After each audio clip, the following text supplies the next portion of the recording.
Listo. Hola, muy buenas tardes, muy buenos días a todos y todas. Vamos a dar un minutito en lo que empiezan a aceptar a las personas que ya están en la sala de espera y comenzamos. Muchas gracias.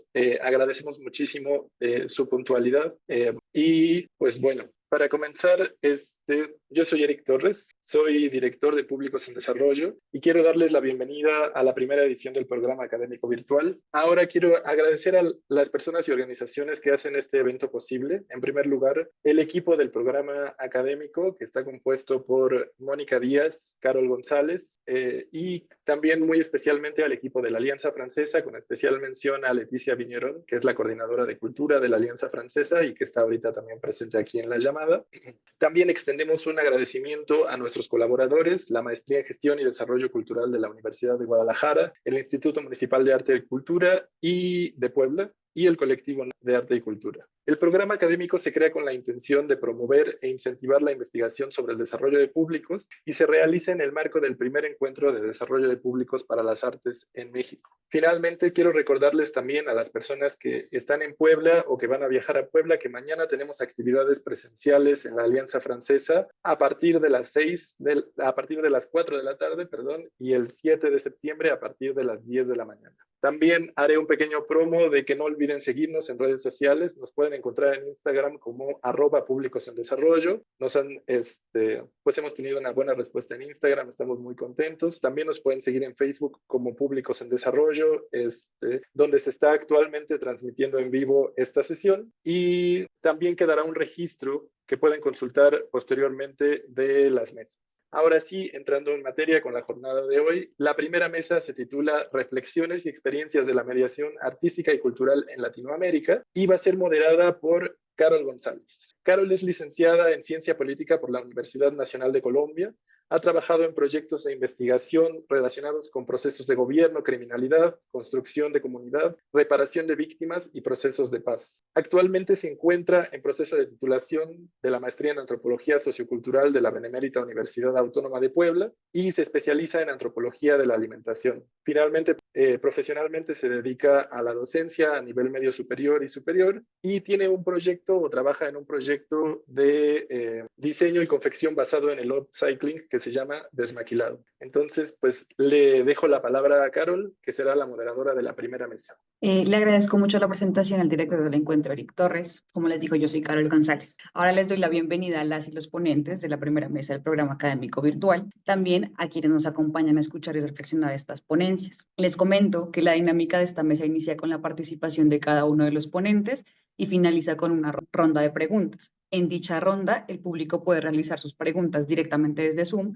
pero también desde el chat de Facebook Live. Entonces, también alentamos e incentivamos el diálogo entre los ponentes. Finalmente, les recuerdo a los ponentes que tienen un tiempo máximo de 20 minutos para presentarnos su ponencia. Llegado el momento, yo les avisaré en micrófono abierto que les quedan 5 minutos de su tiempo. Sin más anuncios que transmitir, damos inicio a esta mesa con la ponencia titulada Diferencias entre mediación artística y cultural, a cargo de Carmen Menares. Carmen es licenciada en Antropología Social por la Universidad de Chile, postítulo en Semiótica de la Cultura y magíster en Estéticas Americanas. Trabajó desde 2004 hasta 2014, formando parte, coordinando y dirigiendo áreas de mediación, educación y audiencias en distintos museos y centros culturales chilenos, donde destaca el trabajo realizado en el Centro Cultural Gabriela Mistral como coordinadora de mediación cultural del 2010 al 2014. Desde entonces hasta el 2024 se dedica a la docencia universitaria, desarrollando clases de mediación cultural, museología, patrimonio y ciudadanía para pre y posgrado, a cargo de la coordinación académica del Diplomado de Mediación Cultural en la Universidad Metropolitana de Ciencias de la Educación en 2024.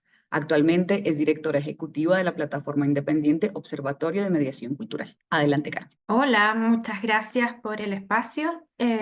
Voy a partir compartiendo pantalla con la presentación. Tenemos poquitos minutos, así que voy a ir todo lo que voy a tratar de ir explicando lo más despacio posible dentro del tiempo que tenemos. Bueno, como me presentaron, mi nombre es Carmen Menares y agradezco este espacio que se vayan abriendo estos estas redes, ¿cierto?, en América Latina para hablar sobre mediación, sobre públicos. Lo encuentro un tremendo aporte.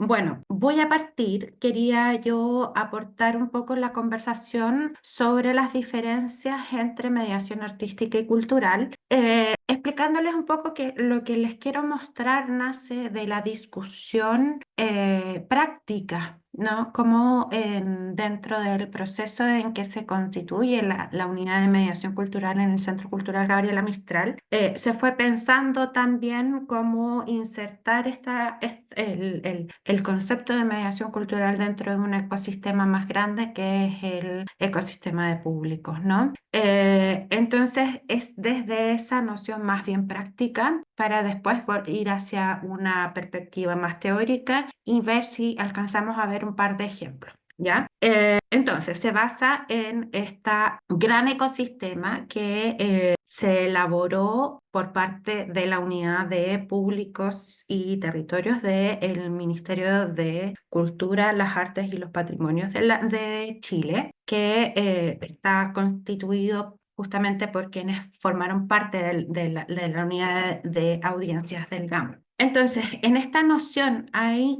4 aspectos, 4 delimitaciones para poder abordar el trabajo con los públicos, dependiendo entre el capital cultural y el interés, en donde se dividió un poco en estas 4 nociones entre públicos potenciales, públicos regulares, públicos ocasionales y no públicos. ¿Sí? En esas nociones como públicos potenciales y públicos regulares, las estrategias tenían más que ver con el ámbito de las comunicaciones y el marketing, ¿cierto? Y tenían como el objetivo de ampliar y fidelizar los públicos, ¿ya? A través de estrategias precisamente de marketing, redes sociales, etc.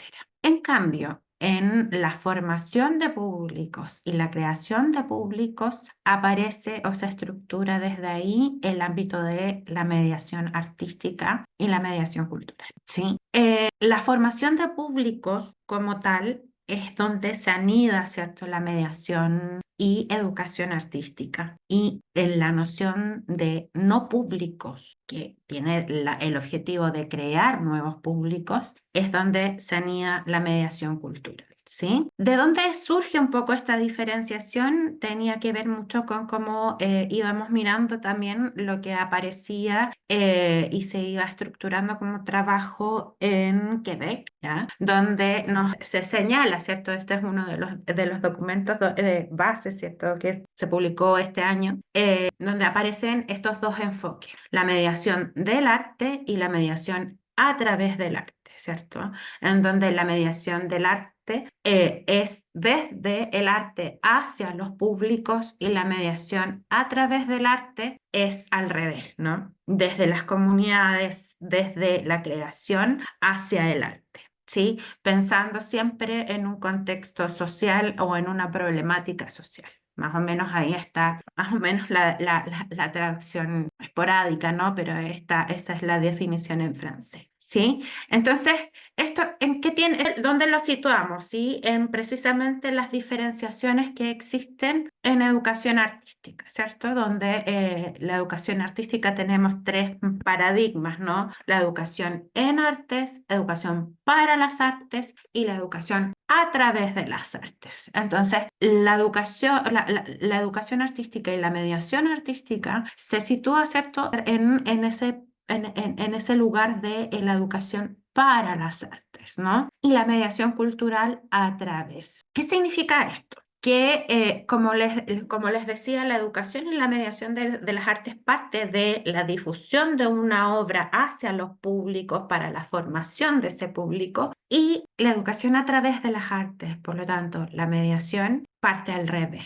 ¿no? Donde no está el enfoque en la difusión o la formación sobre una obra o sobre un arte en particular, sino que tiene un objetivo más transversal.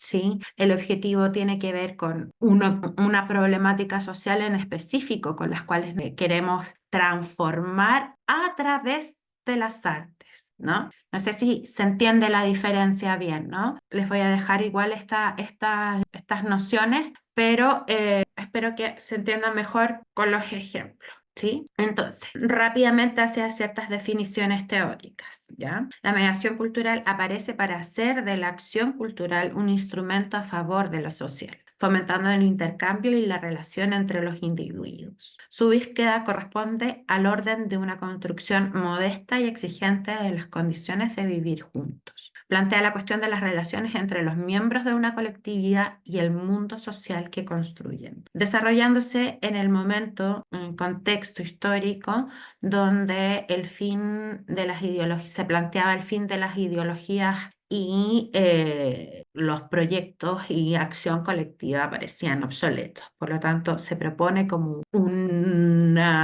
es una propuesta conceptual para abordar precisamente la fractura social. ¿Sí? Por eso estas diferenciaciones que vimos, ¿no?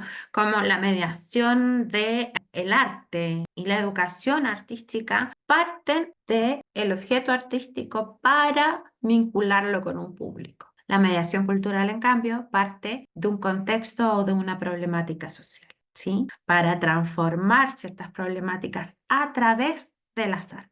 ¿Sí? Después, bueno, cualquier duda lo podemos discutir, conversar, ¿sí? Por lo tanto, su función va más allá del desarrollo de públicos e integra la educación artística, la inclusión social, la educación popular y el arraigo local en las comunidades y en los barrios, como el desarrollo territorial. Es por ello por lo que este nuevo paradigma, heredero tanto de la educación popular como de la animación cultural, pone de manifiesto la necesidad de profesionales capaces de abordar proyectos multidisciplinares que involucren agentes y saberes desde la pedagogía, la historia y la creación artística, pero también las ciencias sociales y experimentales. Vamos a pasar ahora, me van indicando el tiempo, creo que podemos ir bien. Sí, vas 8 minutos. ¿Ah? Llevas 8 minutos nada más. Ah, perfecto. Entonces, ¿cómo abordar esta noción que vimos al principio que se propone la mediación cultural, que tiene que ver con la categoría tan amplia como el no público? ¿No? Porque finalmente una de las consideraciones más importantes desde nuestro continente, América Latina, ¿no? Es que las instituciones culturales en general, los públicos, a diferencia de Europa, están escolarizados en general, porque precisamente la educación como tal se ha situado y se ha institucionalizado mucho más, ¿no? En Europa es al revés, los públicos son más bien, van envejeciendo, ¿no? En América Latina los públicos están bastante escolarizados. Entonces, ¿cómo vinculamos ciertos colectivos, ciertas comunidades, grupos que no forman parte que no se vinculan con las instituciones culturales, que no tienen ningún tipo de relación con la cultura y quedan dentro de esta noción que es tan amplia y diversa, ¿no? En ese sentido es necesario primero definir cuál es el público que tienes. Por lo tanto, a partir de esa definición del público podemos entender cuál es el no público, ¿no? Y desde ahí pensar cuáles son aquellas comunidades, grupos o colectivos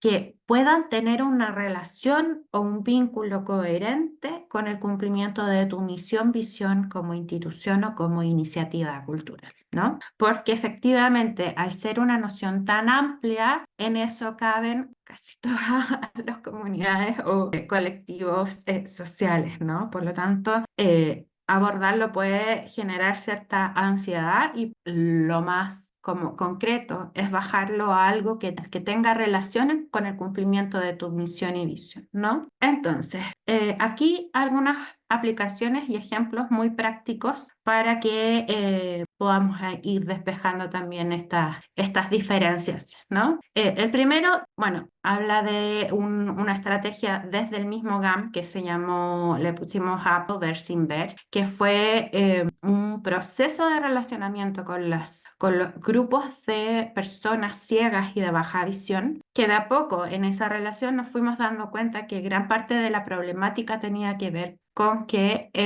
no con enseñarles a las personas ciegas o de baja visión arte, sino que mostrarles a los que veían, a los que vemos, cómo es que ellos se acercan al arte, ¿no? Que es a través del sentido del tacto, por eso se llama act, ¿no? Entonces, se transformaron ellos en los mediadores dentro del GAM y mostraban, ¿sí? Por eso es ver sin ver, cómo acercarse a las artes a través del sentido del tacto, ¿no? Por medio de recorridos que abordaban la colección patrimonial del Centro Cultural, ¿no? Entonces, ahí la diferencia, ¿no? Nosotros abordamos la problemática que tenía que ver un poco en cómo generar una integración, inclusión real de las personas ciegas y de baja visión, que no fuera una formación de públicos de enseñarles a ellos las artes, sino que enseñarles a la sociedad cómo una persona ciega y de baja visión se aproxima y percibe el arte, ¿no? Luego, uno de los grandes referentes de la mediación está siempre en la ciudad de Medellín, ¿cierto? Como en Colombia se transformó en una estrategia para transformar la convivencia conflictiva y la inseguridad ciudadana en procesos de como fortalecimiento del espacio público, ¿sí? Y de generar espacios a través de las artes para reencontrarse y para también sanar ciertas heridas, ¿sí? Otro ejemplo, todos estos los dejo, son parte de una página web donde salen buenas prácticas en torno a estos temas. Otro ejemplo es la ciudad de Montreal, que en Canadá, ¿cierto? Que como implementa la mediación como una estrategia de desarrollo urbano finalmente, ¿no? De desarrollo de la ciudad de Montreal para construir espacios de encuentro y de vinculación de la ciudadanía a través de las artes, ¿sí? Otro ejemplo que podemos ponerlos dentro de esa categoría es esta, ¿cómo se llama? Iniciativa en España, que es Planea, que parte precisamente de cómo transformar la educación a través de la mediación cultural, que toma como estrategia la creación artística, pero no solamente la creación artística, sino que también otros ámbitos como la ciencia, para ponerlos en función de la transformación de la educación completa, ¿no? Te quedan 5 Eh, minutos. ah, 5 minutos. Estoy terminando, así que estamos súper. Las reflexiones y preguntas las dejo como espacio para que conversemos después al terminar, ¿sí? Sobre las diferencias. De nuevo, les quiero señalar que esto tiene más que ver con cómo se bajó desde las nociones teóricas a una puesta en práctica en el contexto chileno en particular, ¿no? Como se fueron como definiendo y separando ciertos espacios y nociones para situar la mediación cultural en esta relación con el concepto de no público, que también va a depender, no es una receta, va a depender siempre de dónde estemos, con quién nos queremos vincular y cuál es también la misión y visión de las instituciones o de los proyectos con los cuales estamos trabajando para relacionarnos con alguna comunidad o colectivo. Eso. Muchas gracias, Carmen. Gracias Muchas a gracias ti. por tu ponencia. Les recuerdo a los participantes y a los asistentes que pueden guardar sus preguntas, anótenlas para que no las olviden y al final de las ponencias vamos a tener nuestra ronda de preguntas. A continuación podremos escuchar la segunda ponencia de esta mesa titulada Biografías de barro y tinta, mediación interactiva en la arqueología del tatuaje. Esta ponencia se realizó en conjunto por María Amelia Calle de Quito, Ecuador, e Irina Natalie Pilaguán, también de Ecuador. Por un lado, María Amelia es antropóloga, con mención en arqueología por la Pontificia Universidad Católica del Ecuador, arqueóloga con una trayectoria enfocada en la exploración y el estudio de diversos ecosistemas y contextos históricos. Su experiencia de campo se extiende a zonas como el piedemonte de la Amazonía, selvas secundarias, en las zonas costeras y las estructuras de alta montaña. En los últimos años, María Amelia ha orientado sus intereses hacia la museología e inventario. Por otro lado, Irina Natalie Pilagu es artista plástica por la Facultad de Artes de la Universidad Central del Ecuador, es diseñadora multimedia por el Instituto Metropolitano del Diseño La Metro y educadora, fundadora del proyecto artístico La Madriguera Creativa, educación artística no formal dentro del Cantón Mejía y cofundadora del colectivo Cumefel. Su labor artística explora diferentes técnicas a través de la investigación, creación de proyectos artísticos. Ha sido partícipe de distintas exhibiciones colectivas en instituciones como el Museo Arqueológico de Huelva Porras y el CCE Núcleo Pichincha. Les doy la palabra a Amelia y a Natalie. Buenos días y buenas tardes. Gracias por permitirnos participar en este evento. Estamos muy contentas de contarles un poco sobre lo que fue el proyecto Ritmos de Piel y Arcilla y el diagnóstico y análisis que hemos realizado de una metodología que ya llevo implementando desde el 2021 y la cual recibió una colaboración y enriquecimiento por parte de artistas de diferentes áreas. Entonces, esta presentación va a ser brindada por dos ponentes, mi persona y Natalie Pilaguano, que nos acompañará a continuación. Voy a apagar mi cámara para no tener problemas con la conectividad, pero ahora comparto la pantalla. Ok, primero que nada, muchísimas gracias por esta invitación al evento Públicos en Desarrollo. El día de hoy vamos a hablar un poco sobre lo que nuestra metodología plantea. Nosotros nos proponemos a realizar el uso de dispositivos interactivos, manuales y artefactuales artísticos que fueron utilizados durante la mediación de la exposición Ritmos de Piel y Arcilla, un viaje a través del tatuaje y la cerámica. Nosotros hemos utilizado como herramienta la mediación artística y cultural de una exposición que conecta la práctica del tatuaje con registros arqueológicos, utilizando la cerámica y el mapping como dispositivos interactivos. Un equipo interdisciplinario de arqueólogos, artistas plásticos y visuales ha creado esta exposición que invita a los visitantes a repensar la importancia del tatuaje a lo largo de la historia, mostrando su evolución y su conexión con la cerámica, que es otra forma de arte perdurable. La propuesta se exhibe en el Museo Bilbao Porras de la Pontificia Universidad Católica del Ecuador desde julio a noviembre del 2024. Tiene como objetivo brindar una experiencia inmersiva y significativa mediante los dispositivos interactivos manuales y digitales que los vamos a presentar a continuación. Entonces, primero me gustaría enseñarles un pequeño clip de lo que es la intervención museológica Ritmos de Piel y Arcilla. Nosotros hemos podido presentar mediante una intervención en un museo arqueológico algunos espacios de registro arqueológico donde encontramos la práctica del tatuaje. Hemos considerado espacios a nivel internacional, mundial, otros a nivel regional, como son las momias, acercándonos a proximidades geográficas como es Perú y Chile,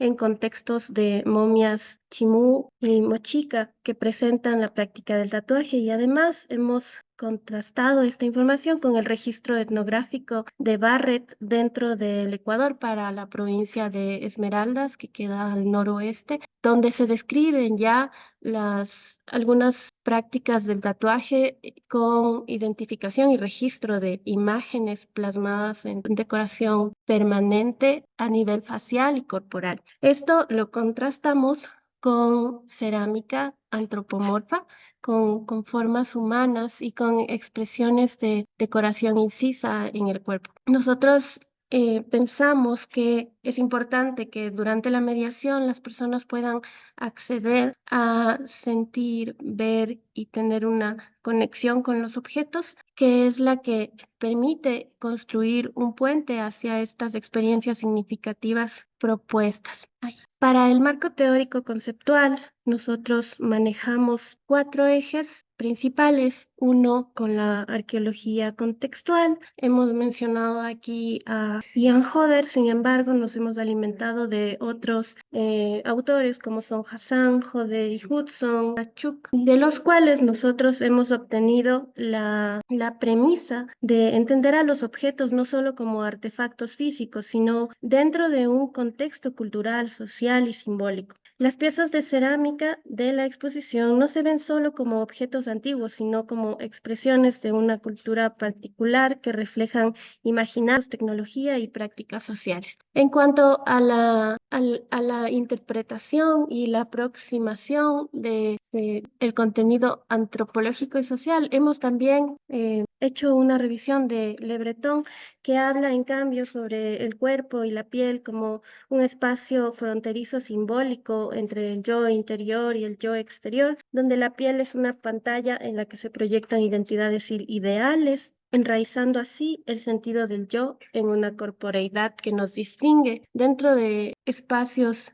individuales y correspondientes realidades independientes y colectivas. En cuanto a la mediación constructivista, nosotros hemos considerado que esta teoría del aprendizaje enfatiza la participación activa del visitante, lo cual permite a las personas que visitan esta muestra no ser nada más que observadores, sino participantes que construyen su propio conocimiento a través de la interacción de los objetos y la historia de la biografía que nosotros proponemos durante la exposición. Finalmente, como les mencioné, esta es una metodología que se ha estado desarrollando en torno a la arqueología pública y la experiencia significativa de mi autoría en base de otros actores influyentes de la arqueología pública.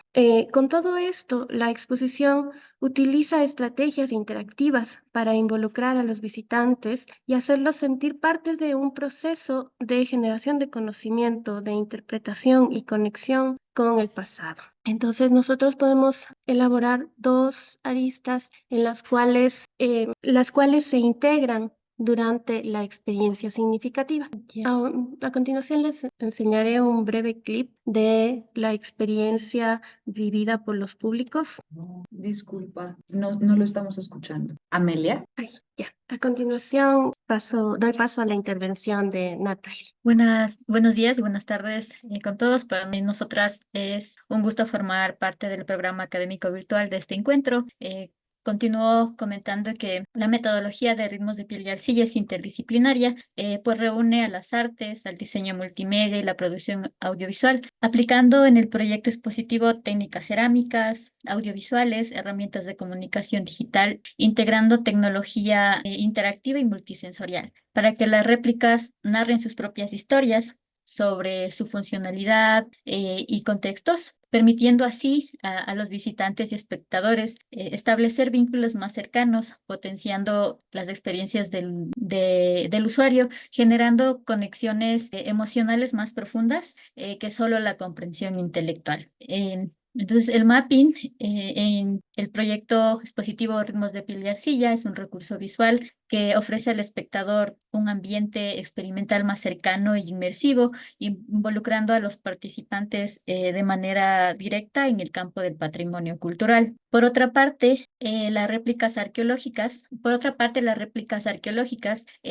como piezas interactivas, nos permiten que el público interactúe y active sus sentidos, actúe el sentido del tacto, el sentido auditivo, el sentido visual. Y continuamos con un acercamiento a las biografías de las piezas, en donde las piezas, como podemos ver, tienen un código QR que al ser escaneado, al ser escaneado por el visitante, nos muestran videos biográficos de las réplicas que nos relatan sus datos, su proceso de construcción, la funcionalidad y el contexto dentro de la propuesta. Tenemos un problema con el audio, no se escucha. Ahí. No se escucha. Yo sí escucho. Sí. Ya, bueno. Bueno, No sé si a lo mejor el mensaje del problema del audio era para lo del video anterior. Este video también tiene un audio en el que explicamos, ya. En el que explicamos los datos arqueológicos y de la pieza original y del proceso de construcción de la pieza réplica. Entonces, conectamos o complementamos con presentaciones multimedia en donde al visitante y al espectador se le brinda mediante estas animaciones, imágenes, datos de la pieza, de la réplica, en cuanto a lo que es medida, en lo que es la técnica, para que puedan conocer con qué tipo de arcilla se hizo, la técnica que se ha usado y el tiempo que nos tomó en realizar la pieza y el lugar en donde se encuentra. Así también se complementa con varias animaciones y texto en donde le permiten al espectador entender de las palabras o de las partes de las piezas en donde mencionamos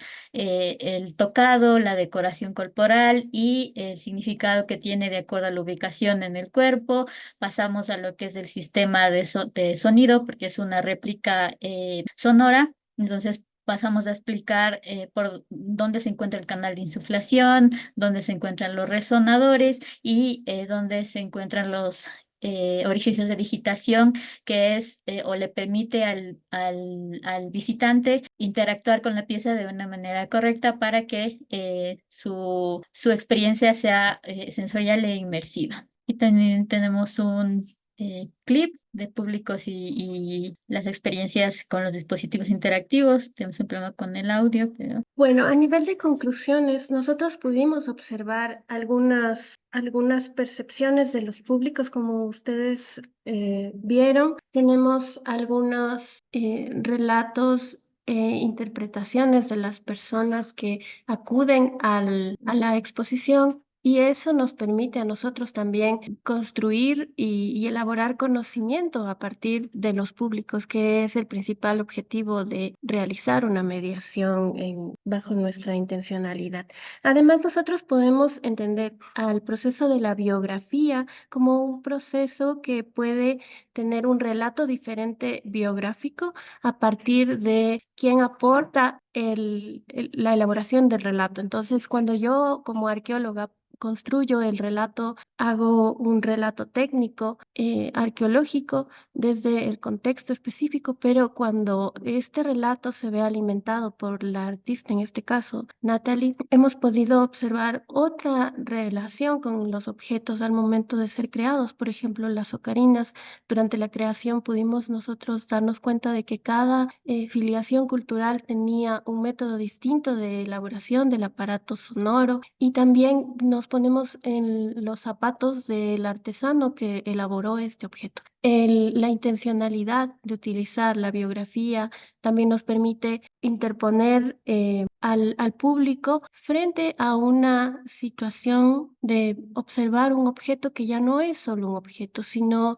es un personaje representado en una perspectiva, en una materialidad cerámica en este caso. Entonces, nosotros hemos podido observar que mediante la mediación artística y cultural hemos conectado la práctica del tatuaje con registros arqueológicos utilizando la cerámica y el mapping como dispositivos interactivos. Un equipo interdisciplinario invita a los visitantes a repensar la importancia del tatuaje a lo largo de la historia, mostrando su evolución y su conexión con la cerámica. La experiencia inmersiva y significativa mediante dispositivos interactivos corporales, manuales y artefactuales, junto con un guión biográfico de los objetos exhibidos y los dispositivos interactivos, nos han permitido la activación de los sentidos de vista, oído y tacto, y además transformar desde los visitantes una interpretación y experiencia sobre los objetos arqueológicos y las exposiciones arqueológicas dentro de una experiencia más significativa del patrimonio cultural.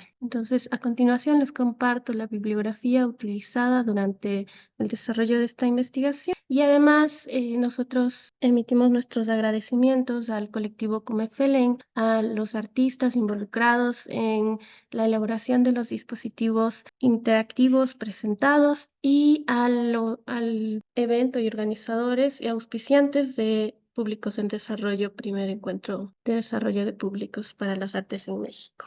Muchísimas gracias. Esa sería nuestra intervención. Muchísimas gracias a ustedes, Amelia y Natalie. Quisiera preguntarles si hay algún lugar donde podamos consultar o ver estos videos de los que no obtuvimos el audio, y más para consultar como su proyecto en particular. Claro que sí. Esto se mantiene en formato presencial en el Museo Bildbauer de la PUCE en Quito, Ecuador, y además pueden ustedes acceder a las redes de MAU PUCE o a la a la página del proyecto que voy a mencionar en los comentarios. Sí, está bien, muchas gracias. Para Ahora usted. bien, para finalizar las participaciones de esta mesa, contamos con la ponencia titulada Librostro, un libro para el fortalecimiento de prácticas de cuidado en las infancias a cargo de Juan David Manrique Figueroa. Juan David nace en Bogotá, Colombia. Es además licenciado en Artes Escénicas de la Universidad Pedagógica Nacional, es narrador oral, promotor de lectura y actualmente trabaja como profesor en la Fundación Galileo, que es un centro de atención a la primera y segunda infancia, que tiene un modelo de educación alternativa y experiencial en el marco de la educación no formal. También es gestor de experiencias del programa Atrapasueños del Instituto Colombiano de Bienestar Familiar, ICBF. Es autor del libro Libros. Es un libro álbum para el fortalecimiento de prácticas de cuidado de las infancias. Con su proyecto de investigación participó en el 26º Encuentro Nacional y el 20º Encuentro Internacional de Semilleros de Investigación en ICI Red Colsi en 2023 y obtuvo un reconocimiento meritorio. Te doy la palabra. Bueno, hola a todos y a todas, espero que se encuentren muy bien. Voy a compartir pantalla y voy a apagar la cámara para no tener ningún inconveniente porque la señal por donde vivo no es que sea la mejor señal. Bueno, igual voy a estar muy pendiente por si en algún momento no me llegan a escuchar bien o cualquier cosa. Y comencemos. Libros, un libro para el fortalecimiento de prácticas de cuidado en las infancias y ya vamos a ver más adelante la relación que tiene esto con la mediación artística y cultural. Voy a ahondar mucho en el proceso creativo de este libro para luego aterrizar, como les digo, en su vínculo con la mediación. ¿Cómo comienza este proyecto? Yo como narrador oral y en mi formación como licenciado en artes escénicas comienzo a cuestionarme mi trabajo con la educación inicial y aunque me gusta contar historias, realmente en el trabajo con las infancias, el solo utilizar la palabra para narrar es algo que puede llegar a ser monótono y aburrido para este público. Así que tengo que comenzarme a pensar en trasladar la narración de la palabra a otros lenguajes que me permitieran vincularme con los niños y niñas, como el cuerpo, los juguetes, el sonido, el espacio, otros lenguajes que me permitieran charlar con ellos. Esto comienza a dialogar con todo lo que pasa post pandemia con la infancia. O sea, la pandemia nos hizo repensar y ser mucho más conscientes de las prácticas de cuidado que hay que tener. Sin embargo, en el lugar donde yo desarrollo este trabajo, tienen condiciones privilegiadas, por lo cual, más que las problemáticas post pandemia en sus procesos de desarrollo, comienzo como a fijarme en la necesidad pues del cuidado en estas etapas iniciales de su vida. Entonces comienzo a preguntarme cómo fomentar estas prácticas de cuidado a partir de las artes escénicas y entonces utilizo estas categorías como para que me guiaran. Comienzo a cuestionarme la infancia más que una cuestión etaria, a la infancia entendiéndola más en términos complejos y plurales para reconocer la diversidad de esa complejidad que construye cada niño y niña. Es decir, no solo es un niño de 0 a 3 de las edades, sino que atiende a su forma de crianza, a su alimento, al cariño que vive cotidianamente, a un montón de elementos que comienzan a configurarlo como niño y como niña. Luego de eso, José Amar me brinda una cosa maravillosa para entender las prácticas de cuidado, como todos estos procesos que permiten el desarrollo íntegro de la infancia y comienza a hablar de todos los aspectos íntegros del ser. Concretamente, este trabajo va a hablar de dos: el proceso socioemocional con el que vamos a trabajar con los niños y niñas en la construcción de la identidad y en el reconocimiento de la otredad, y el otro es el lingüístico comunicativo, en donde los niños van a fortalecer sus herramientas receptivas y expresivas. Luego continuamos con el libro álbum, que es un formato, no sé si lo conozcan o no, donde los cuentos se mezclan entre un diálogo perfecto de la palabra y la imagen para contarnos las historias a partir de una forma maravillosa. Seguimos con el juego dramático, que es la relación que tiene con lo teatral y es cómo los personajes de esta historia son personajes creados teatralmente. Y el dibujo como un elemento esencial, pues digamos que lo que permite es, primero hay que entender el dibujo como una expresión no verbal y entonces es lo que me va a permitir relacionar ese mundo interno del niño con el trazo que me está brindando en la construcción de estos monstruos. Entonces, bueno, este es un poco el colegio del que nos hablaba Carol, se llama Fundación Galileo, está enmarcado en la educación no formal, es un multigrado con el que trabajo de 20 niños de 3 a 9 años. Bueno, acá la ruta metodológica voy a agilizar porque siento que, no me interesa, hoy vamos bien. Entonces, me interesa en esta investigación trabajar la investigación acción educativa para resaltar no el fin, sino el proceso de lo que pasa con este libro. Entonces, todo esto surge con el proyecto de investigación Yo Monstruo, en el cual creo un proyecto de aula con el que comienzo a trabajar con los niños sobre el concepto del monstruo. Entonces, algo muy importante para tener en cuenta con la primera infancia es que sus referentes son tan amplios como su edad. Entonces, realmente no hay referentes. Todos los referentes de trabajo son postulados clase por clase para construir. Entonces, se introduce a los monstruos, a su cuerpo, fraccionamos el cuerpo en cabeza, brazos y piernas, hacemos un trabajo primero corporal y luego de dibujo.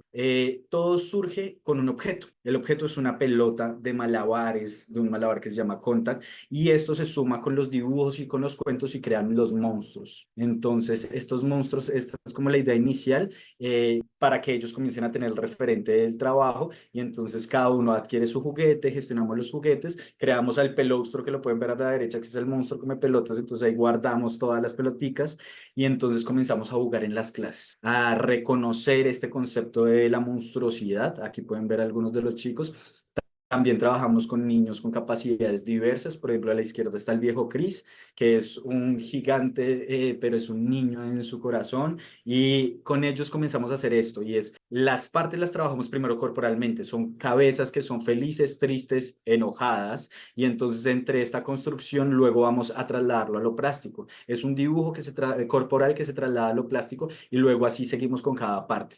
Brazos, piernas, y así construimos estos seres que son el resultado de esta primera etapa de construcción del libro. Son en su centro la pelota que les estaba mostrando y el resto son los dibujos que ellos tuvieron que decidir. 3 cabezas, 3 brazos, 3 piernas, enojado, triste y feliz, y ellos escogían cuál era el que más les llamaba la atención.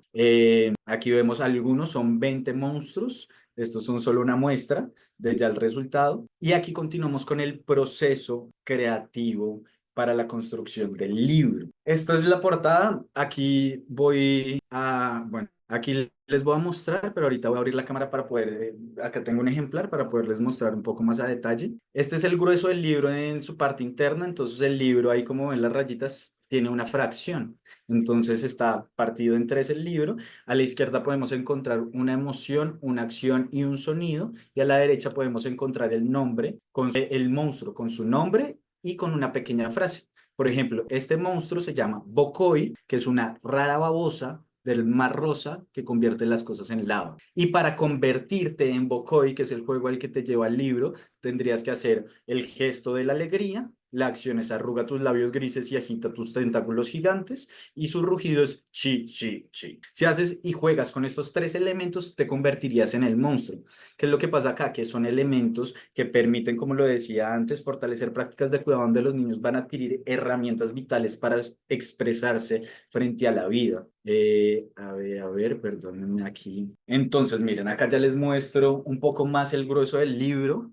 Entonces, como él tiene palabras de los niños, bueno, tengo que contarles que no se ve. Estamos viendo tu pantalla compartida. Si quieres dejar de compartir pantalla para que te veamos más grande. Bueno, a ver, listo, perdónenme. Listo. Entonces, miren, aquí tenemos el libro, aquí es lo que les muestro. ¿Cuál es el juego? Que tú puedes intercambiar las partes de los monstruos y crear monstruos nuevos. Son 20 monstruos que se fraccionan en 3. Eso quiere decir que hay 8000 posibilidades de combinatoria para que tú puedas jugar con el libro. Además, el libro tiene, ya terminando los monstruos, una página en blanco donde tú puedes dibujar, digamos, si tú tienes el libro, tu propio libro, y toda la estructura del libro está en blanco. Entonces tú puedes crear tu emoción, acción, sonido, crear la frase, poner el nombre. El libro también tiene el bosque de los monstruos, donde podemos ver a cada uno de los monstruos con las edades de los niños, con sus nombres. Y bueno, acá un poco cuenta todo el proceso de creación de los monstruos, que es lo que les estoy diciendo, un poco las fotos que les he mostrado en la presentación de los niños, cómo el juego es primero corporal y luego plástico. Y seguimos con, bueno, lo que más me gusta del libro, y es los Monstickers. No son stickers, son Monstickers, y hay 3 páginas donde tú puedes crear nuevas combinaciones de Monstickers. Y para terminar ya con el libro, él tiene un QR donde las palabras del final y del inicio, que son las guardas, las vas a poder escuchar en mi canal de YouTube, en una pista que fue creada con las voces de los niños. Porque muestro como todo el grueso del libro, porque ya van a darse cuenta cuando comencemos a vincularlo, y este es un trabajo que está pensado como un material didáctico.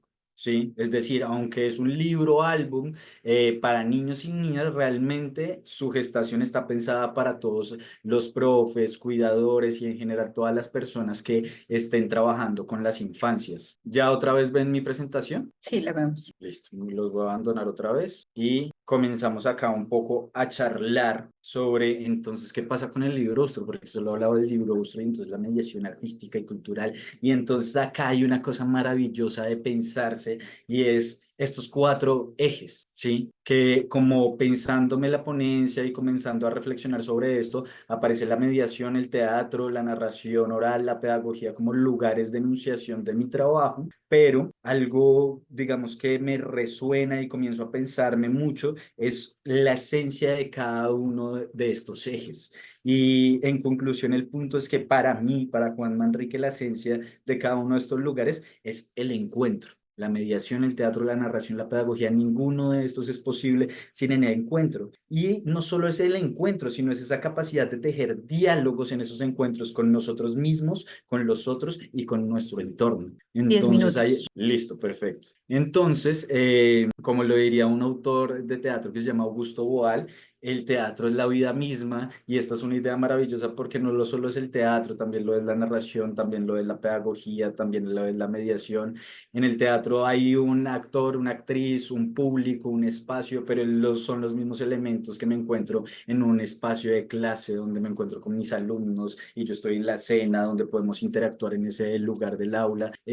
Con este libro podemos hacer, digamos que yo soy promotor de lectura y la mediación, por ejemplo, que se da en bibliotecas también es una cosa maravillosa, las funciones de narración. Entonces, a lo que voy con esto es que lo fundamental de todos estos lugares para mí es el encuentro, ese encuentro sobre todo lo que les digo, primero con nosotros, luego con los otros y también con nuestro entorno. Aquí les quiero mostrar un poco ya el resultado. Este es como mi equipo de trabajo en el colegio con el que logramos sacar los primeros ejemplares del libro y con ellos hicimos un lanzamiento con las familias de los niños, porque los niños se reconocen en esta creación como coautores. Entonces aquí estamos en el espacio haciendo la firma de los autógrafos y entonces cada niño y niña firmaba su libro, yo lo firmaba y ellos le hacían entrega a sus papás de su propio libro en donde ilustraron, donde, ¿qué va a pasar también con todo el proceso? Yo cojo todo el material de archivo que queda en mi investigación, como las grabaciones, como los dibujos, y los edito, los digitalizo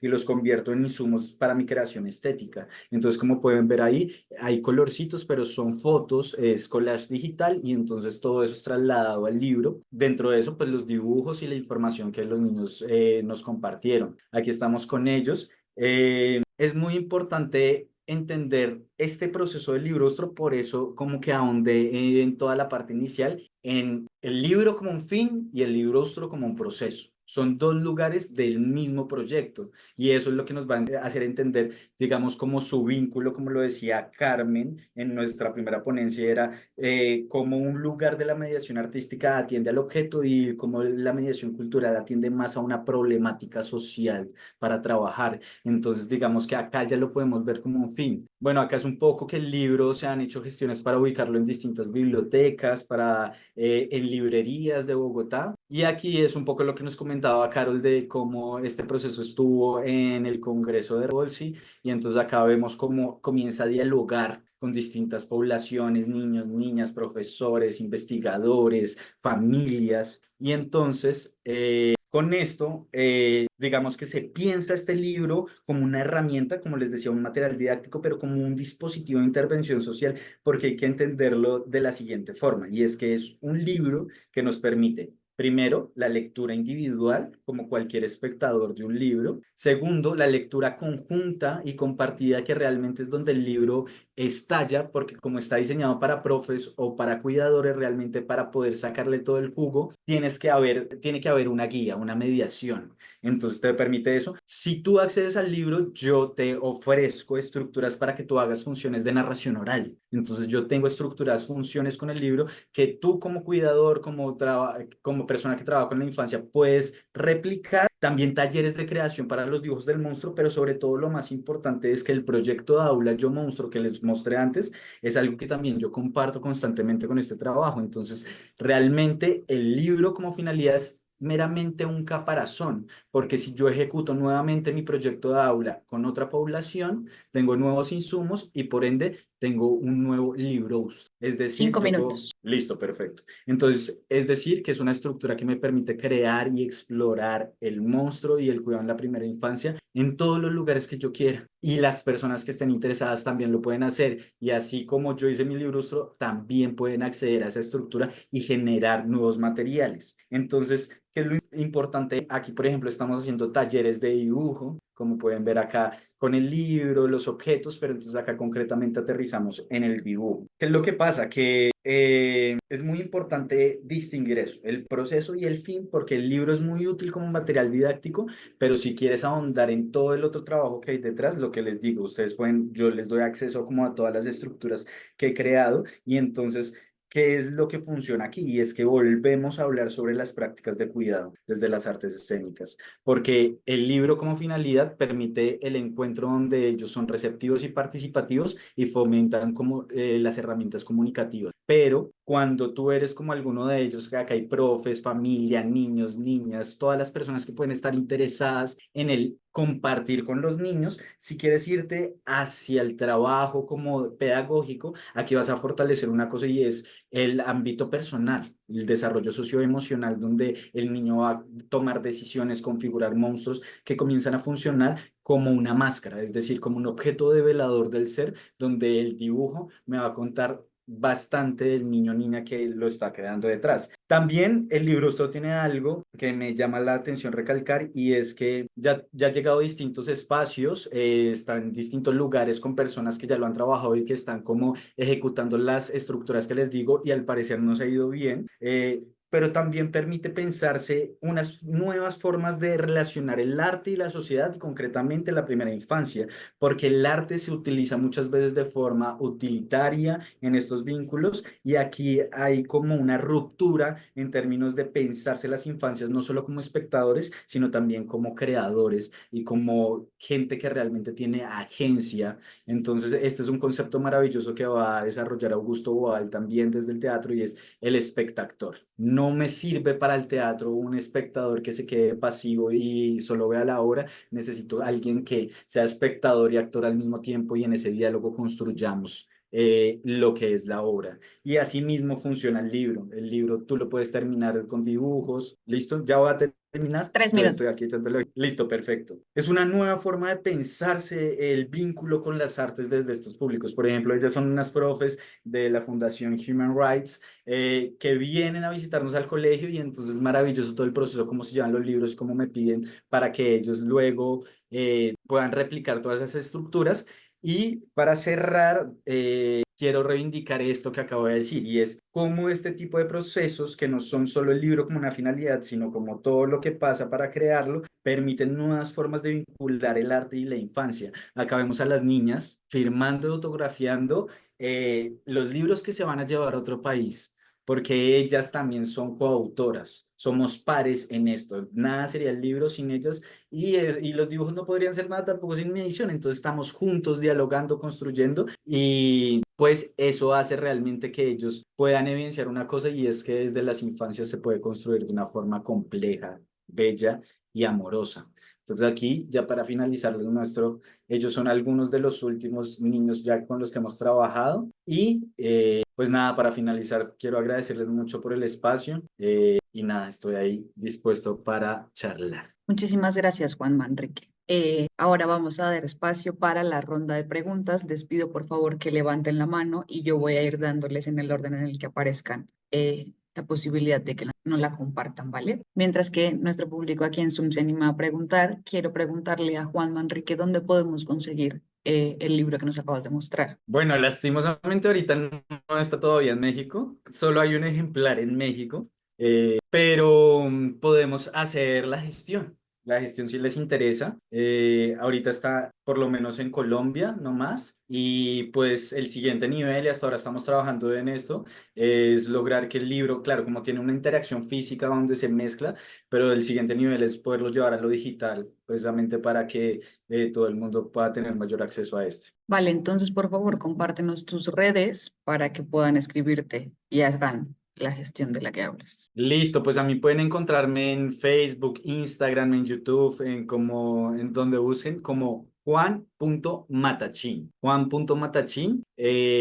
Pues también, digamos, como este es una investigación. Entonces también los invito, si quieren ahondar un poquito más, como que el libro se divide en tres cosas. El libro, un video donde cuento un poco resumido todo ese proceso de creación, un poco al estilo de la ponencia, pero ahondando en más cosas y sobre todo desde los videos con los niños. Y el tercero es el artículo de investigación que yo creé sobre el libro. Entonces, si quieren buscarlo ahí, cuando estemos en contacto, yo les puedo compartir todo eso. Vale, muchas gracias, Juan.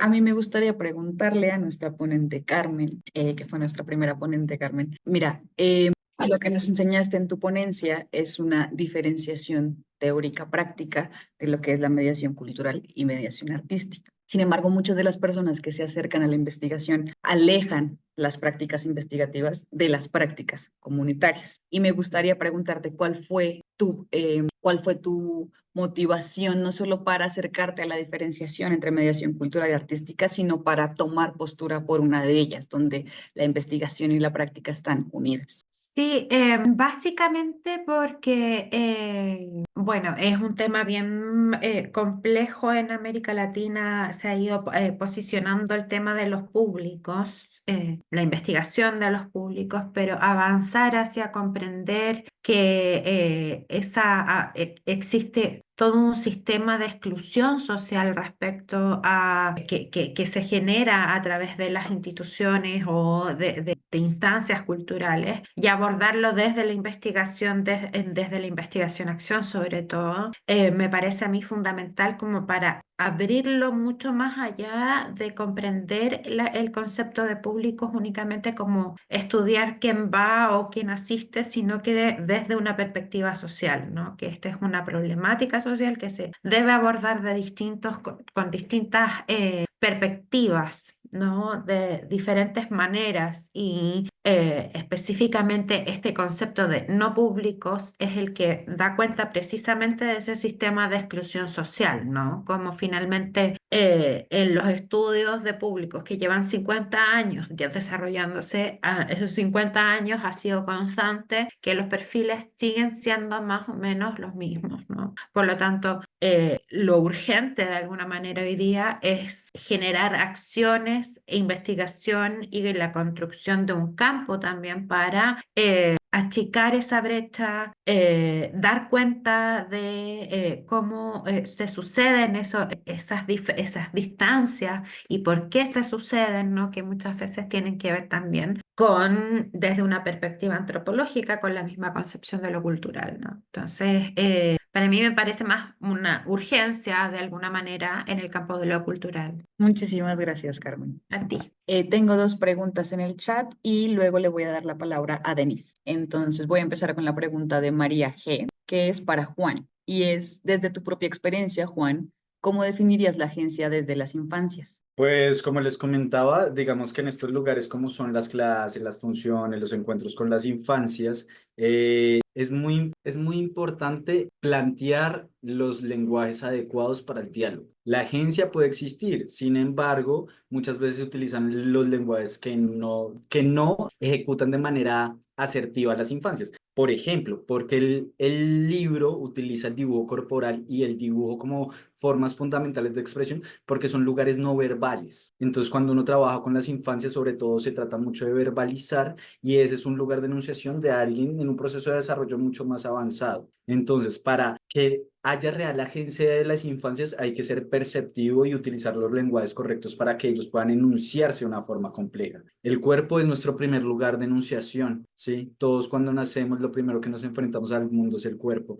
Un niño de 3 años no me puede hablar, pero a partir de su cuerpo puede comunicarse y a partir de eso también luego puede generar los dibujos y los trazos que ahí pudieron observar tal vez con algunos monstruos. Entonces, concretamente, la agencia de los niños depende de los lenguajes que tú utilices a la hora de vincularte con ellos. Muchas gracias, Juan.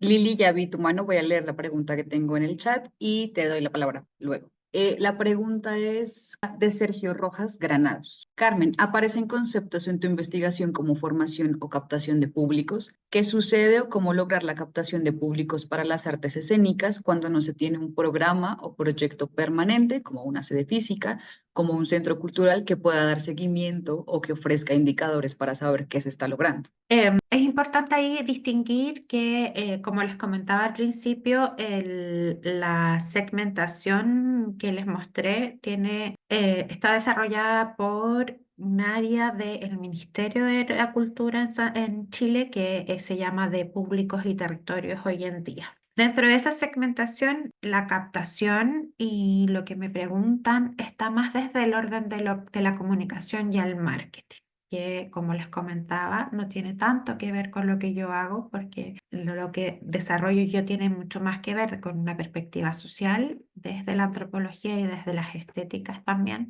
para trabajar precisamente desde una perspectiva ampliada de lo educativo, más bien desde lo pedagógico, como señalan algunos autores en Francia. Entonces, desde esa noción, ¿cierto?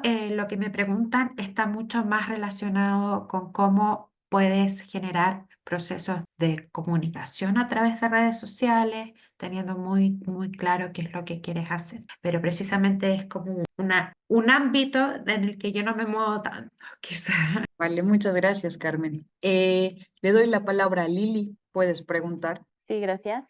Bueno, primeramente agradecer este espacio que me ha resultado por demás interesante. La pregunta va dirigida a las chicas de la segunda ponencia. Una disculpa, no recuerdo sus nombres, pero respecto a su ponencia, en particular me gustaría que pudieran profundizar un poco sobre este concepto que ellas manejan como antropología del cuerpo. Yo trabajo con danza contemporánea y me pareció realmente interesante y es un tema que he querido abordar desde la danza contemporánea con trabajo en niños de nivel primaria. Y bueno, que pudieran, ya comentaron un autor, Le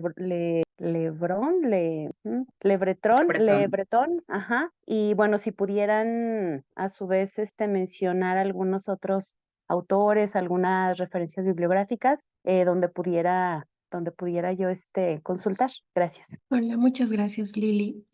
Sí, justamente nosotros usamos a Le Breton porque él hace un reconocimiento específico del tatuaje en su libro El tatuaje sobre la aplicación de esta antropología del cuerpo. Entonces podemos observar la contraposición del cuerpo bajo esta idea del espacio de significación que se construye y se actúa sobre él mismo, pero en relación a la piel. Entonces, nuestro enfoque ha intentado relacionarse más con esta premisa. Y lo interesante de esto de la piel como un espacio fronterizo es que se compone en ver al ser humano como una expresión entre el yo interior y el yo exterior que están cercados por esta piel en la cual actúa la persona. Entonces es bastante interesante porque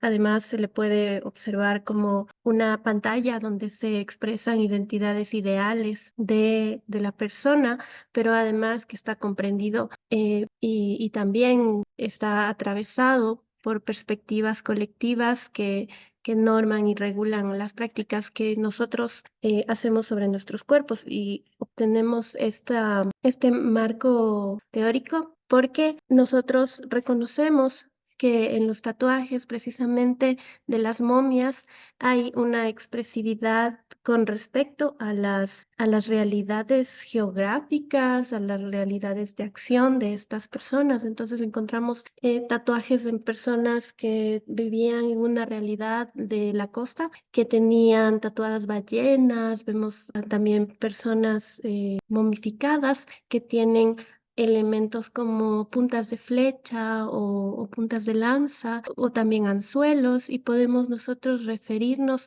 no solamente por los objetos que ellos portaban en sus ajuares o en su contexto en el que lo encontramos como arqueológico, sino también por la expresión que se plasma en su cuerpo y que se mantiene desde el momento en el que se ejecuta esta actividad del tatuaje hasta después de la muerte. Entonces, nosotros hemos tomado este enfoque a partir del Le Breton, pero sobre la idea del tatuaje. Gracias. La siguiente pregunta también es para Amelie y Natalie y la hace Sergio Rojas Granados. Les pregunta, después de que los públicos asisten a la experiencia en el museo, ¿qué pasa después con esa experiencia o si se tiene contemplado algo a futuro después de la vivencia? Sí, nosotros tenemos varios eventos que suceden integrados a este proyecto, porque es un proyecto macro de interacciones como talleres con los artistas. No sé si Nati quieres comentar algo al respecto.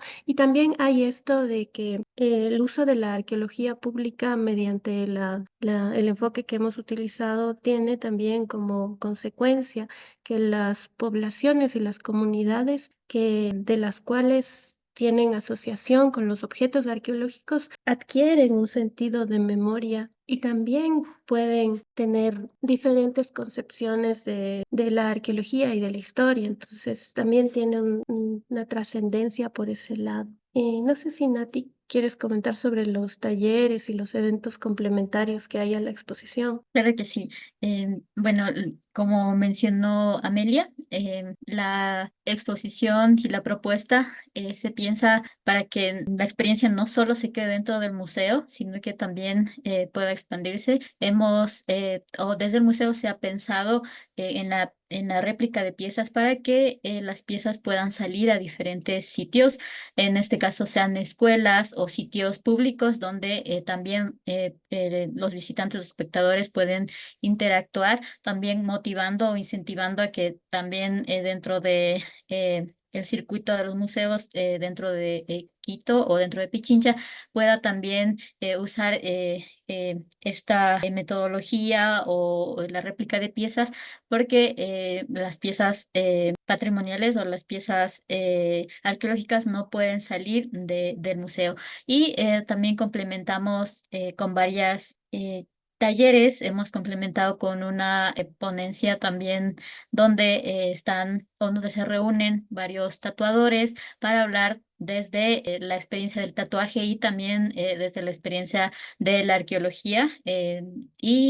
Finalmente, también cada participante de los talleres se lleva, digamos, en el primer taller se ha realizado un primer resonador, donde pueden llevarse a sus casas. Y tenemos también planeado para el mes de octubre una taller donde también el participante puede crear su propio sello y se lleva su propio sello de acuerdo a su diseño o decoración que quiera realizarse, no solo para el cuerpo, sino que, digamos, quiera hacerlo más personal, como más cercano. Muchas gracias por sus respuestas. Voy a seguir con una pregunta también de Sergio Rojas Granados para Juan. Son varias, entonces te las voy a leer todas y ya tú le contestas. ¿Qué sucede o cómo va con los derechos de autor o registro del libro? ¿Cómo sucede o si ya te sucedió la negociación posterior de la co-creación de libros? ¿Y qué pasa con el reconocimiento corporal de las infancias después de explorar al monstruo? Te agradece por la creación. Bueno, no, muchas gracias por esas preguntas, como que me movilizan un montón de cosas.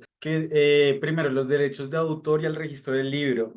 Hay que ser muy cuidadoso en el trabajo con las infancias. Entonces, digamos que aquí se dice, como para curarme en salud, tuve que aprender un montón de cuestiones legales y sacar una serie de permisos donde los padres de familia y los niños firmaban, digamos, eso, unos permisos donde me daban, o digamos un poco, me seguían el derecho de dos cosas muy distintas. Y uno es el del uso de su imagen, porque como ustedes pueden ver, digamos, mi presentación está llena de fotos, pero todas están, digamos, con los permisos correspondientes para que yo los pueda utilizar, pero además también el permiso sobre sus creaciones. El trabajo de los niños es esto, es una hojita de papel, un dibujo, que tiene todo un proceso larguísimo detrás y un proceso con todo un equipo. Es decir, yo edito unas cosas, pero una chica me diagrama, pero entonces ¿dónde lo imprimimos? Y entonces comienza a ser todo un colectivo de trabajo. Entonces, digamos que legalmente nosotros a nombre mío como Juan Matachín, yo tengo todos los permisos relacionados con la imagen de los niños y con sus creaciones y derivados, porque también hay como material audiovisual, hay material sonoro. Todo eso, digamos, están con los debidos permisos. Él tiene ya el registro, aquí está, chan, chan, chan, el registro del ICBN, que se le hizo la gestión ahí. Eso es un mundo de aprendizaje, digamos, para mí lo fue como artista escénico, como pasar a un libro es como algo absurdo porque materializas la creación, como escénico uno siempre está volando y son cosas de momento. Bueno, sigo. ¿Cómo fue lo de la negociación con la creación de libros posterior? El punto es ese y es la negociación con los niños, la institución con la que yo trabajo realmente no es en términos económicos, porque digamos que allá lo que importa es el vínculo y el desarrollo de los niños. Entonces, ¿qué pasa? Yo ofrezco lo mejor de mi trabajo y generamos este tipo de proyectos y ellos, en contraposición, me brindan estos permisos para que yo haga el uso de los dibujos de los niños. Obviamente hay todo como un reconocimiento del trabajo. Ellos aparecen, digamos, en el libro, dice, como ilustradores, entonces como que aparecen toda la información de ellos y ellos pueden reconocerse ahí, pero en términos económicos, digamos que el grueso del trabajo que viene detrás de simplemente los dibujos es absurdamente grande. Entonces, como que con ellos no hay una negociación económica, es como una negociación como de interés.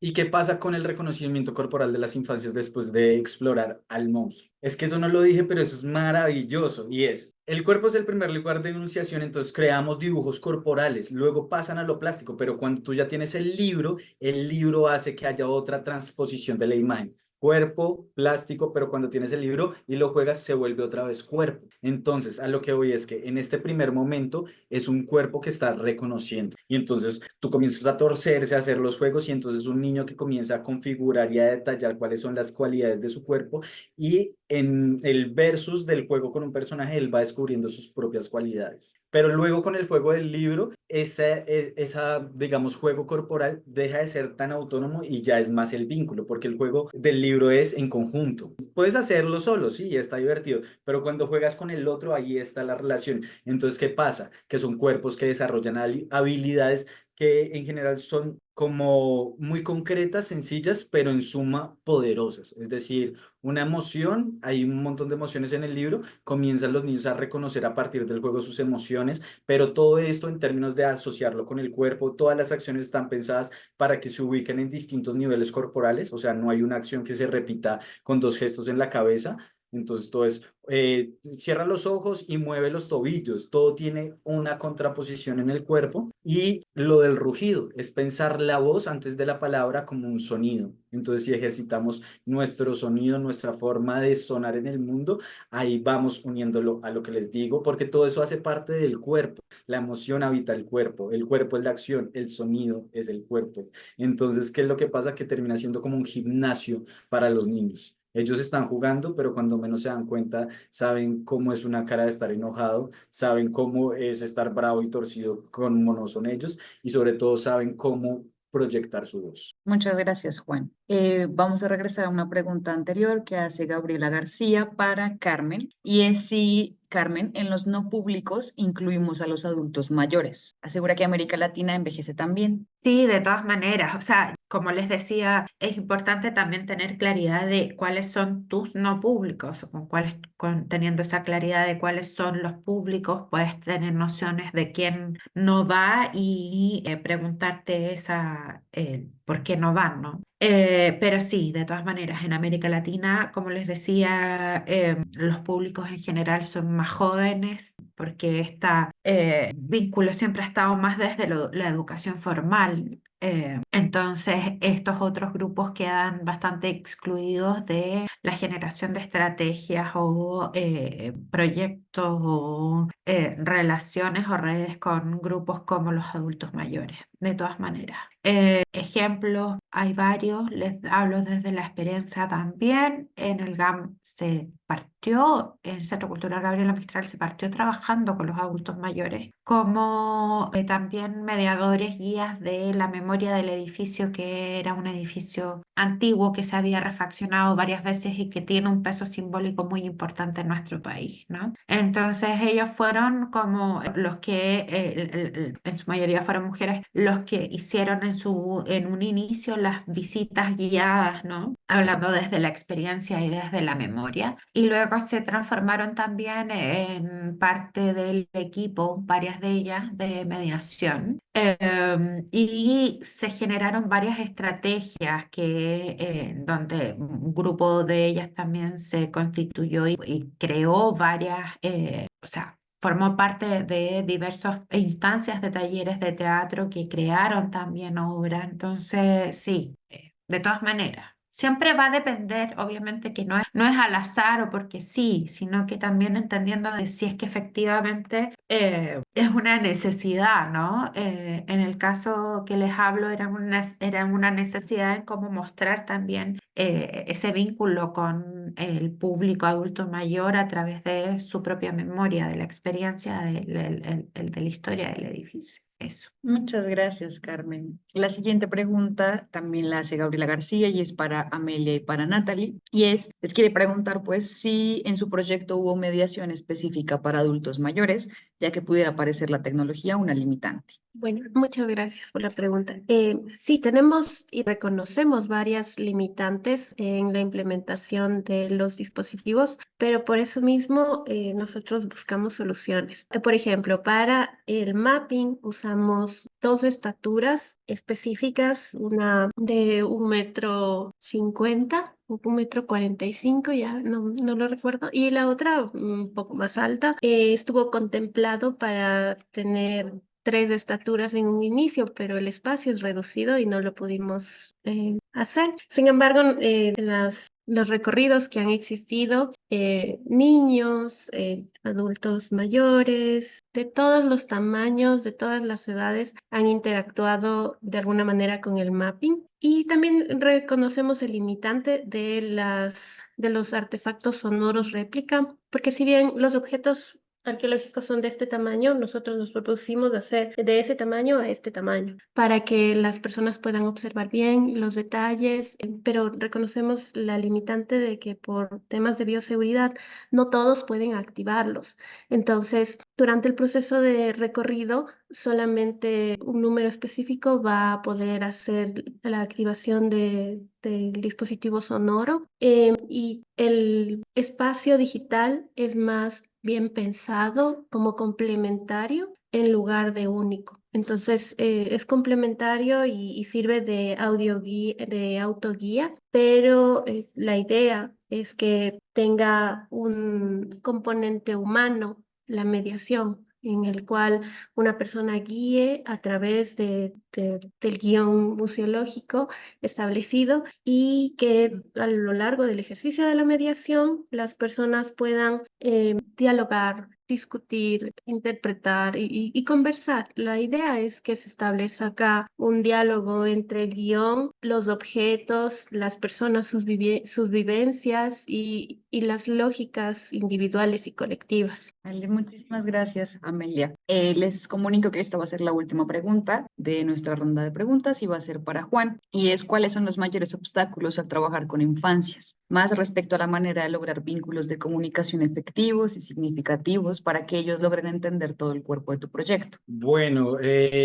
dificultades todas existen. O sea, porque es un momento de la vida donde todo es un caos. El punto es un poco como la esencia del teatro, y es la presencia. Lo primero que hay que estar presente, porque todo es susceptible a que no sea lo que uno espera, y creo que ahí está la magia. Tal vez si el libro hubiera salido como yo quisiera, hubiera sido un libro muy aburrido, pero realmente todo lo que compartimos y jugamos con los niños fue lo que me permitió que hayas pues salido de ese material que a mí me tiene muy feliz. Pero concretamente, para trabajar con las infancias hay que tener en cuenta una cosa, y es un mundo donde lastimosamente, históricamente, se ha delegado a la mujer. Entonces, si tú eres hombre y vas a trabajar con las educación inicial, hay un choque inmediato. En términos corporales, nomás. Si es un niño que llega a saludarte, tu cuerpo tiene que ajustarse siempre en relación al contacto y al no contacto.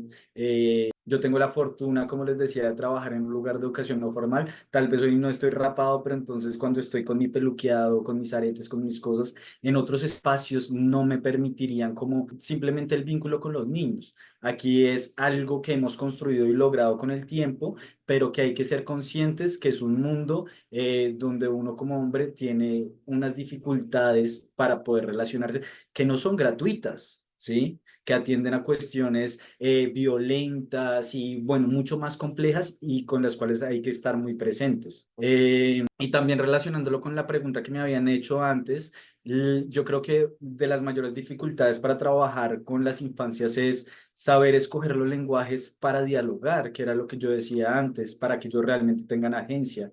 Es decir, si yo que cuento cuentos voy a ir a hablarles una hora, pues a los 5 minutos ellos ya se me aburrieron. Pero si yo cuento y además de contar, juego y entonces hago cosas, ahí comenzamos a dialogar desde otros lugares. Si comienza mi cuerpo a moverse, donde es muy chistoso porque esta pregunta me hace pensar, por ejemplo, en los más pequeños que en ese momento ni siquiera pronunciaban palabras. Y yo me preguntaba lo mismo, Juan, ¿cómo vamos a hacer para que este peladito, esta peladita me entienda si yo tengo que ponerlo a hacer 10.000 cosas? El trabajo del multigrado permite una cosa y es que los niños aprenden por mímesis, es decir, que la acción que yo desarrollo, ellos la pueden ejecutar, entonces yo les puedo hablar a ellos a partir de mi cuerpo. Por eso el dibujo del monstruo se crea con el cuerpo. Yo no les estoy diciendo, quiero que hagan una cabecita, no, yo les estoy sacando la cabeza, mostrando la cabeza, haciendo las cosas y a partir de la acción ellos pueden replicar. Y creo que para cerrar y lograr, como tú dices en la pregunta, vínculos de comunicación efectivos, y yo creo que más que efectivos, sobre todo afectivos, creo que es lo que me importa a mí, la dificultad más grande es uno mismo como docente con la educación inicial, porque para trabajar con ellos hay que, no sé cómo decirlo de otra forma, pero desnudar como todo eso que uno trae. Sí, uno pretende como instaurar un montón de complejidades y aquí eso no tiene cabida. Entonces, como volver a romper todo lo que uno ha construido de este pensamiento como tan académico, formal y dedicarse a jugar, a gozar, a tomarse el tiempo para hacer las cosas, es una de las cosas que más cuesta en este tipo de trabajos, pero cuando se logra, eso se imprime en el trabajo. Es decir, si haces las cosas de una forma alegre y lo disfrutas, el resultado va a ser así. Y espero que haya contestado. Vale, muchísimas gracias, Juan. Ya, como les dije, terminamos esta ronda de preguntas. Les agradezco a todos los ponentes y a todos los participantes y les cedo la palabra al director del encuentro. Mucha formalidad, Carol, muchas gracias. Primero, quiero agradecerles muchísimo. Gracias, Juan, María, Natalie, Carmen. La verdad es que nos da muchísimo gusto que estén aquí compartiendo con todas, con todos y respondiendo aparte muchas preguntas. Yo conozco esa edición del libro de Juan, la verdad es que es súper linda y pues le subiremos algo al Instagram de Públicos en Desarrollo para que lo vean un poquito de cerca, si Juan nos da chance. Y ahora voy a primero detener la transmisión en Facebook para hacer un par de avisos parroquiales. Listo. Primera cosa, vamos a ir a una pausa relativamente larga. La siguiente mesa es a las 3 de la tarde, hora de la Ciudad de México. En Ecuador y Colombia son las 4 de la tarde. En Chile son las 5 de la tarde. Entonces, los esperamos, las esperamos. Y finalmente, algo que he aprendido de la Unidad de Públicos y Territorios del Ministerio de las Culturas de Chile es que me gustaría que abriéramos la cámara en medida de lo posible y pudiéramos tomarnos una foto y quedará como recuerdo. La podrán ver, les recuerdo nuestro Instagram, @Públicos en Desarrollo, igual estamos en Facebook y nos tomamos una fotito del encuentro. Ahorita les cuento porque luego nos sorprenden. A ver, listas. Ahí vamos. Muchas gracias. Ya va. 1, 2, 3. Ya. Pues muchísimas gracias. Nos vamos a desconectar. Les recuerdo que es el mismo enlace. En el mismo enlace se pueden conectar a las siguientes mesas. Les recuerdo las horas otra vez. ¿Tiene una pregunta, Claudia? No. Muchas gracias. Es a las 3 de la tarde, hora de Ciudad de México. Colombia, Ecuador, estamos a las 4 de la tarde. Y finalmente Chile, que está a 2 horas, empieza a las 5 de la tarde. Nos vemos en un ratito, coman, descansen, háganse un cafecito y regresamos con mucho que discutir. Bye.